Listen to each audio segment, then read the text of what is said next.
Hi, I'm going to talk to you about advocacy standards. So a really short presentation just to give you the confidence to know what they are. So they first came in 2002. Action for Advocacy brought the sector together to really think about what it means to be an independent advocate, because prior to this we had no defining description of what independent advocacy was, and potentially we could have had a scenario where people were doing different things. So the Charter and the Code of Practice really helped the sector be very clear about what it means when we say independent advocacy. I like to think of the standards as doing three things. Firstly, it helps advocates stay within our boundaries. It helps us be clear about what we can and cannot do. Secondly, it helps us to communicate to external people what we mean by advocacy. So when a professional might misunderstand what an advocate is, perhaps very well intentioned, expects us to make decisions on behalf of people, we can use the standards to explain to that professional what we do, and that we wouldn't, for instance, promote best interests. We're just there for wishes and feelings. The third thing advocacy standards can do is it can help commissioners. So when commissioners are looking at what a good advocacy service looks like, and when the advocacy service wants to measure itself, standards can play an important part there too. Let me run through each of the standards so you've got a chance to hear about them. This one is clarity of purpose. And all this one says is that for an independent advocacy service, you need to have a very, very clear description that's easily accessible to people, which explains what you can and cannot do. The second standard, which is a fundamental principle of advocacy, is that of independence. So when we say independent, we mean that we're independent from any other service that could possibly be involved in this person's life. And because of that, we don't have any vested interest. We don't have any agendas about the outcome. What we are solely there for is the person. And that leads beautifully on to the third standard, which is being person-centred or being person-led. Specifically, we're person-led by their wishes and feelings. We are not there to promote best interests. We are not there to make decisions. We are certainly not there to give advice. We are just there to promote whatever choices that person wants to make, and that's why we say we are led by the person. The fourth standard is that of empowerment. And lots of people think of empowerment as being crucial to advocacy, because there's something fundamental in the advocacy relationship about supporting that person to take back power. Now, whether that's power to decide and control their own life or to be self-autonomous, but as advocates, we are constantly seeking, we're constantly looking for those opportunities.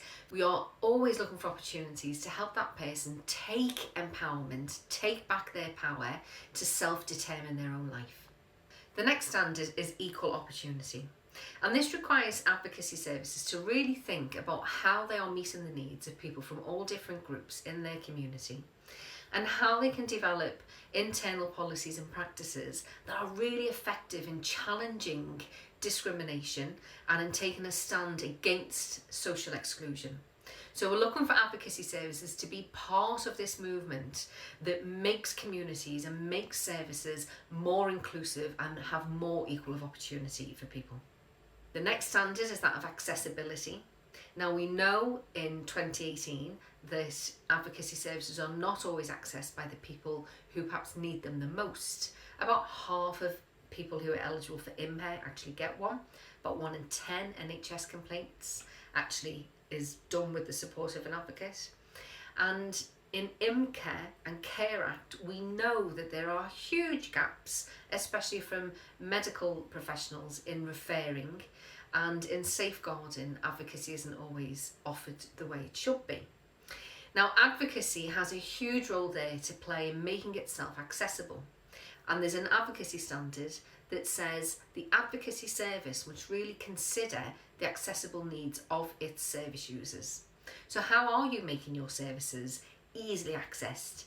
Do you have an accessible website, or is it quite hard for people to find out how to refer? Our next standard is that of supporting advocates.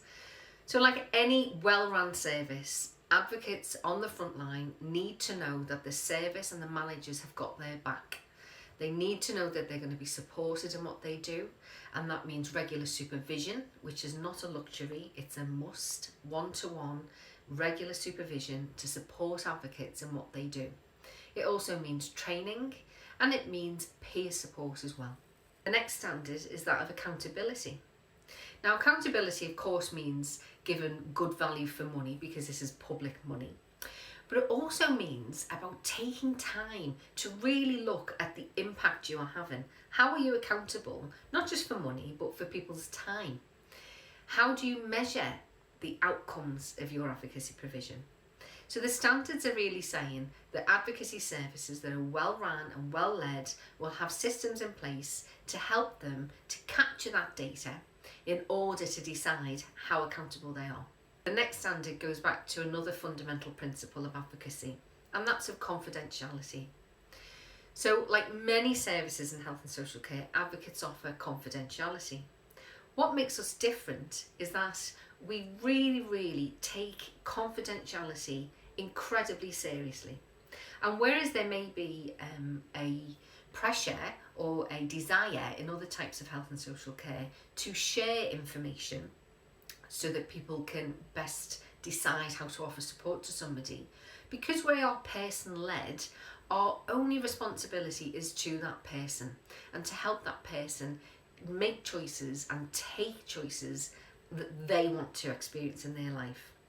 Now, there's no such thing as total confidentiality, so there is a limit to that, and that comes in our next standard, which is safeguarding. But what I do want to say is confidentiality is the linchpin of advocacy. If we cannot offer a private space for somebody to explore their innermost feelings and wishes and desires, then we're not doing advocacy. And it's only in those rare instances where somebody really is at harm and they don't want you to share that we would need to consider breaching confidentiality. Which leads us nicely on to our next standard, which is safeguarding. Now, the way to look at safeguarding, I think, is in two ways. You have safeguarding the individual, which is tied to confidentiality and means that if somebody tells us something that's potentially harmful, we may have to pass that on. That's quite clear, and I think that your advocacy service will have a policy saying when and how you would do that. But safeguarding in the standards goes a little bit further. And it goes a little bit further because there's been instances in the last 10-20 years where institutions have not looked after the people they were meant to, and there's been horrific institutional abuse. And if we think about Winterbourne and the Winterbourne inquiry, we can ask questions around how can advocacy help people to raise concerns about institutional abuse. So what this standard is requiring of advocacy services is a clarity of how you would do that. How would you raise a systemic concern that this particular service is failing in its duties to care for people? How would we do that? And the standards are really saying a good advocacy service has that in place. The last standard I'm going to mention is that of complaints, and this simply requires advocacy services to have a robust policy in place that makes it very easy for people to feed back and complain when they wish to about the quality of advocacy on offer. Now, this is very straightforward if people are able to make complaints, but what you need to think carefully about are the people who come into contact with your service who might not be able to make a complaint. So I'm thinking about people who might lack capacity, or might receive services like IMCA where they don't have a choice. So you need to think and prepare systems that encourage and make it really easy for feedback to be given about the quality of what you do. There we have it. They're the advocacy standards. They're there to keep us safe. They're there to communicate really clear expectations to people who use our services, and we can use them with professionals as well. Enjoy them.